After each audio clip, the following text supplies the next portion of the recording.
નાહિર ગામના પાસે બુવા પાટિયા નજીક જંબુસરથી સુરત જતી એક્સપ્રેસ એસટી બસે પાછળથી બાઇક ચાલકને અડફેટમાં લેતા તેનું ઘટના સ્થળે જ મોત થયું. મળતી માહિતી મુજબ પાદરા તાલુકાના ભાનપુર ગામના મનોજ ઈશ્વરભાઈ સોલંકી પોતાના સગા બહેનના ઘરે મહેમાન તરીકે આવ્યા હતા અને રાત રોકાઈ તે પોતાની બાઇક લઈને બોડકા ગામે પોતાના મામાની દીકરીને એટલે બહેનને મળવા માટે જતા હતા.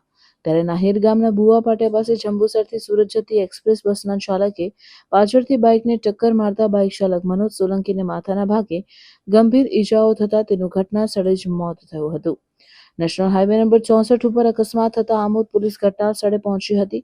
ટ્રાફિક જમાદાર નરેશ ગોહિલ તથા હોમગાર્ડ સફવાન પટેલ તેમજ આસપાસના લોકો દ્વારા મૃતકની લાશને ઉંચકી પોસ્ટમોર્ટમ માટે આમોદ સામૂહિક આરોગ્ય કેન્દ્ર ખાતે મોકલી આપી હતી. અકસ્માતને પગલે નેશનલ હાઈવે ઉપર ટ્રાફિક જામ થતા પોલીસે ટ્રાફિક હળવો કર્યો હતો. અકસ્માતની જાણ થતા નાહિર ખાતે રહેતા ધારાસભ્ય ડી કે સ્વામી તાત્કાલિક ઘટના સ્થળે પહોંચી ગયા હતા અને બનાવની માહિતી મેળવી હતી. આમોદ પોલીસે એસટી બસના ચાલક સામે અકસ્માત ગુનો નોંધી આગળની કાર્યવાહી હાથ ધરી હતી.